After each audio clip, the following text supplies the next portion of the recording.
Welcome to the Faiyum.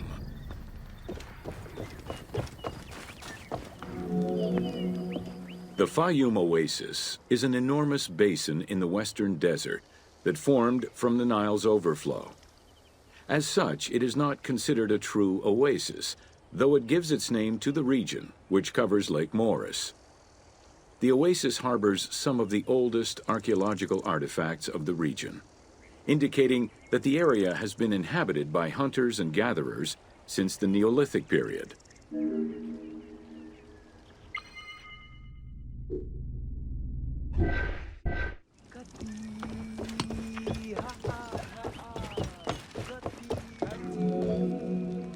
The Faiyum Oasis drains into Lake Morris, which was a large freshwater lake, but at some time became a saltwater lake. In the 12th dynasty, ancient Egyptians redirected the water flow with a dam and dug a supply canal using the lake as their reservoir. Irrigation enabled them to continue growing crops of figs, grapes, and olives year-round.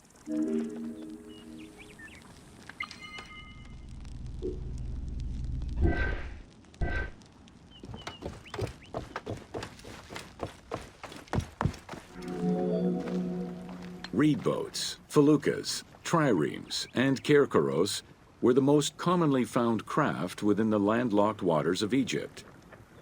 They were used for various purposes, ranging from daily fishing, trade, warfare, and travel, to the ferrying of massive stone blocks used to build the great monuments of Egypt.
The most impressive pyramids of ancient Egypt date from the Old Kingdom and can be found on the sites of Giza, Saqqara, and Dashur.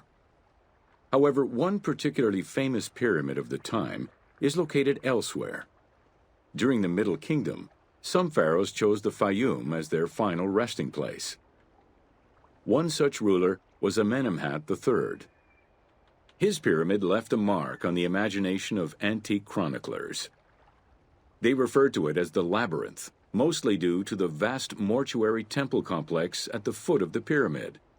Herodotus mentioned that he had visited 12 courts and over 3,000 of its chambers. But he was also well known for being prone to hyperbole.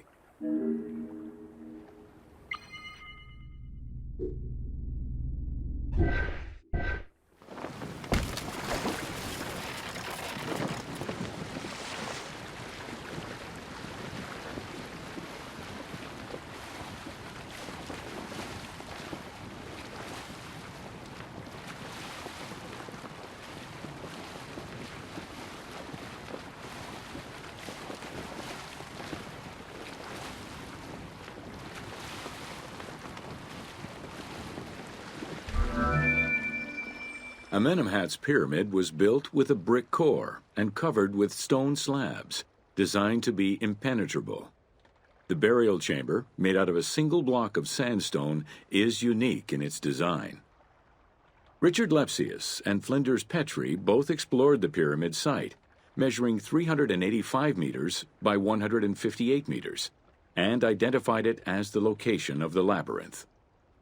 Their research conditions were difficult, as most of the site had been submerged by the nearby canal. Furthermore, the stones from the complex and the outer casing of the pyramid had been quarried away long ago. Ubisoft decided to give life back to this lost monument and the many crypts that were said to be devoted to the sacred crocodile god, Sobek.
Founded during the 5th dynasty, the site was popular during the 12th dynasty under the name of Shedet. During the Ptolemaic era, the metropolis was named Crocodilopolis by the Greeks, in honor of the crocodile god Sobek. During the Greco-Roman era, the Cleruks, soldiers of the Ptolemies, settled there after their military service and expanded the irrigation systems. Irrigation and water distribution tripled the arable land and turned the city into a lush and rich area. 27,000 inhabitants lived in its precinct at its height. The city's location was strategic in controlling the many small waterways connecting to the main canal, and thus the Nile.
The region's main cult was that of Sobek of Shedet, a divinity associated with water and fertility, both very important to an area that depended on irrigation.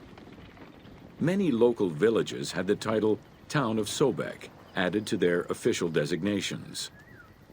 During festivals, ancient Egyptians recited hymns to Sobek, asking for his divine intervention. Greek settlers, and later Romans, would help the Temple of Sobek's economy to flourish by adopting the local embalming mortuary rites. Their sarcophagi were beautifully painted and adorned with amazingly realistic portraits.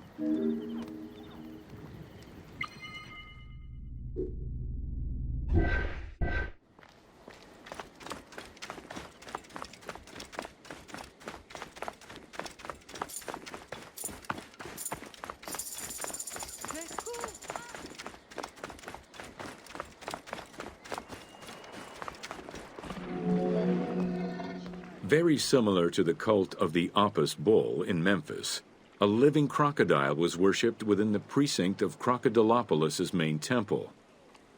Known as Sobek to the Egyptians and Sukos to the Greeks, it was reported by Strabo that priests fed it with meat, wine, and honeyed milk.